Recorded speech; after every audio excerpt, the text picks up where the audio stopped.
నీవు నిలబెట్టినటువంటి నీ దేవునికి మేము మొక్కము నమస్కారం చెయ్యము. నువ్వేం చేసుకుంటావో చేసుకో. ఎప్పుడైతే అలాగన్నారు రాజుకి విపరీతమైన కోపం వచ్చిందని.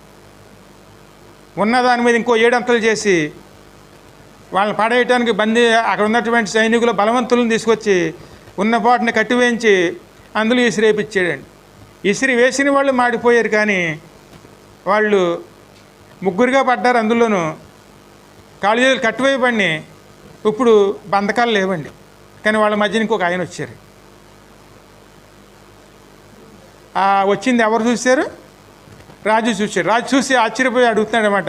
అక్కడ మంత్రులను పిలిచి, అయ్యా మనం పాడేసింది 3 కదా, మరి మనకు కనపడుతుంది 4వ వారు ఎక్కడి నుంచి వచ్చారు? వాళ్ళు బంధకం లేకుండా తిరుగుతున్నారు అంటే దేవుని కార్యాలు ఎలాగుంటాయండి?